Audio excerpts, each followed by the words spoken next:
برایان هوک، نماینده ویژه وزارت خارجه ایالات متحده در امور ایران، عصر روز سه‌شنبه 13 فروردین و در جریان یک کنفرانس خبری با ارائه گزارشی از اعمال فشارهای تازه ایالات متحده علیه رژیم ایران گفت: منابع پولی که حکومت ایران خرج اعمال ناشایست می‌کرد در حال خشک شدن است.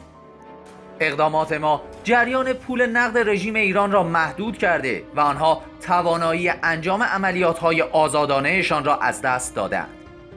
تحریم‌های ایالات متحده مسیرهای خاص رژیم ایران برای دسترسی به پول را مسدود کرده و برای اولین بار این رژیم به مدت طولانی از دسترسی به پول برای حمایت از گروههای تروریستی باز مانده است.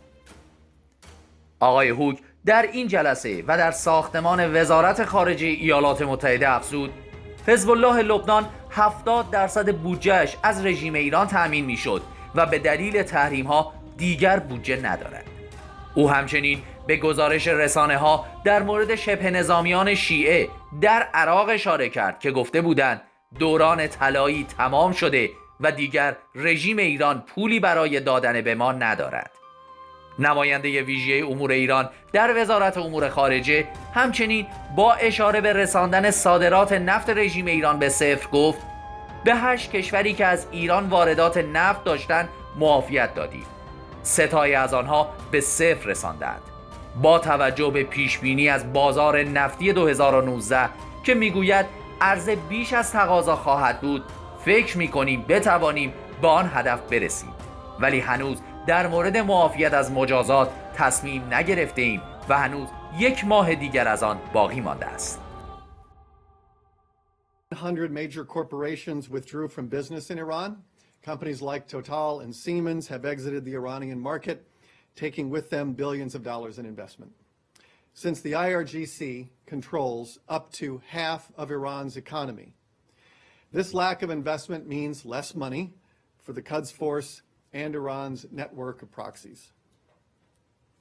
Our sanctions are draining Iran's support to its proxies, and for the first time in a very long time, they have less access to revenue to spread terror and militancy. In March, Hassan Nasrallah, the leader of Lebanese Hezbollah, publicly appealed for donations for the first time ever. He has been forced to undertake unprecedented austerity measures. There are reports that some Hezbollah fighters are receiving half of their pay and that others are only being paid $200 a month. Other Hezbollah employees report receiving 60% of their normal monthly salaries. A new analysis released last month by the Washington Institute corroborates these findings. Hezbollah has closed almost 1,000 offices and paused hiring of new personnel.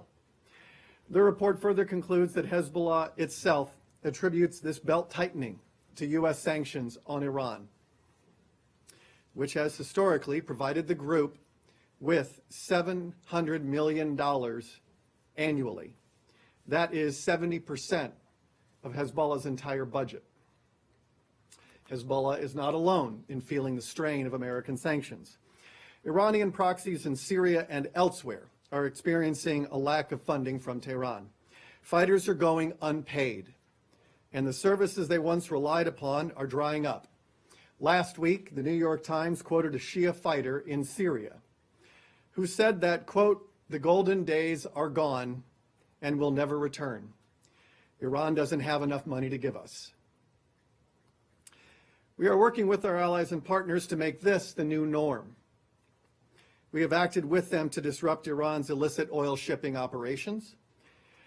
When we identified ships smuggling illicit Iranian oil for the Quds Force to support Hezbollah and the Assad regime, Secretary Pompeo dispatched diplomatic teams to work with our allies and partners to help prevent it. We have been working with countries on almost every continent to identify vessels of concern and disrupt their operations. More than 75 vessels involved in illicit activity have been denied the flags that they need to sail. Panama issued a presidential decree to pull registration and deflag Iranian vessels. Countries like Singapore, Sri Lanka, and Sierra Leone have exercised great diligence to disrupt these schemes and deny criminal Iranian entities access to flag registries, insurance, and classification. We thank each of these nations for their work. America has not acted alone to counter Iran's malign behavior.